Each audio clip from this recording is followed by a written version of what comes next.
From the pages of history comes the story of a young man who sacrificed his life for the love of God. Narito tayo para sa isang misyon ng kapayapaan at paghatid balita. Ang ating tungkulin dito ay magbinyag sa karamihan, akayin sila sa kaligtasan, himukin ang mga katutubo sa pananampalatayang Kristiyano.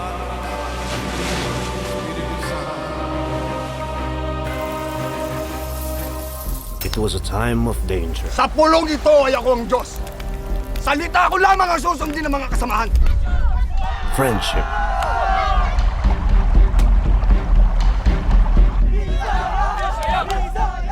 Dissent. Mapapalaya natin ang ating mga sarili sa mga panyaga. Longing.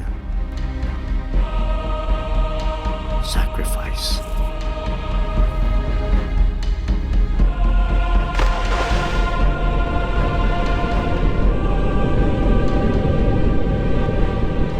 Pedro Calungsod, Batang Martir. Starring Rocco Nasino. Ang kwento ni Jesucristo, may isang pastoy na may isang daang tupa na wala ang isang tupa. Hinanap niyang tupa na nawawala. Christian Vasquez. Nunca es cuestión de poder, Capitán. La paz es el único camino para llegar al amor. Robert Correa. Para sa ating kalayaan! Ryan Eigenman. Kailangan natin gawing lahat upang sila'y maiwaksi. And Tony Alarcon. Hoy al mediodía raw, te unirás a las calaveras de tus antepasados. The story of a young Filipino whose faith in Jesus Christ changed the Marianas forever.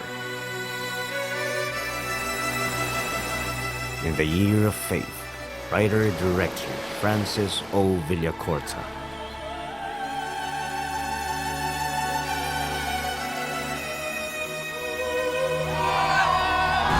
Brings to the big screen a motion picture experience the human heart will never forget.